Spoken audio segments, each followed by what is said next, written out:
ராமராமா, வியாழக்கிழமை குருவாசரக, ஏப்ரல் மாதம் 16ஆம் தேதி, பராபவ வருஷம் சித்திர மாதம் 3ஆம் தேதி, சதுர்தசி திதி, ராத்திரி 7 மணி 26 நிமிஷம் வரை, பின்பு அமாவாசை.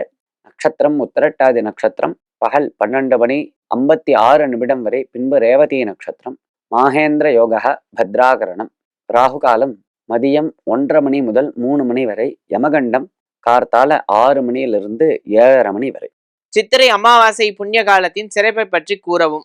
சைத்திர அமாவாசை அப்படிங்கிறது ஒரு பெரிய புண்ணிய காலம். எல்லா மாசமுமே அமாவாசை வந்தாலும் இந்த சைத்திர மாசத்துல வரக்கூடியதான அமாவாசைக்கு ஒரு தனி வைசிஷ்டியம், மகத்துவம் உண்டு. இதுல கட்டாயம் பிதர்களுக்கு தர்ப்பணம் பண்ணணும். மற்றும் அன்னதானம் ரொம்ப விசேஷம். குடிக்கிறதுக்கு தீர்த்தம், மோர், பானகம் இதெல்லாம் கொடுக்கறது ரொம்ப புண்ணியத்தை கொடுக்கும்.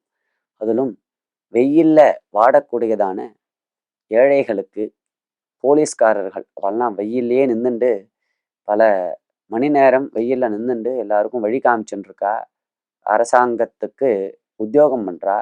இன்னும் எத்தனையோ மூட்டை தூக்குபவர்கள், இன்னும் கேஸ் போடுறவா, சாலைகளை சுத்தம் செய்பவர்கள், இந்த மாதிரி எத்தனையோ ஏழைகள் வேர்வேலையும் வெயில்லையும் சிரமப்படுவா இல்லையா. அவளுக்கு எல்லாருக்கும் முடிஞ்ச அளவுக்கு போய் ஏதோ நீர்மோர் பானகம் கொடுக்கறது. இது பெரிய அளவில் நம்மளுக்கு புண்ணியத்தை ஏற்படுத்தும். நமது பாபங்கள் எல்லாத்தையும் போக்கும். குடும்ப தோஷத்தெல்லாம் நீக்கும். அதுலேயும் இந்த ஒரு சித்திர அமாவாசை அன்னைக்கு பண்றது பெரிய பாபங்கள்லாம் நம்மளுக்கு தோஷங்கள் எல்லாத்தையும், ஜாதகத்துல இருக்கக்கூடிய பிதிருதோஷங்கள்லாம் விளக்கும். ராம் ராம்.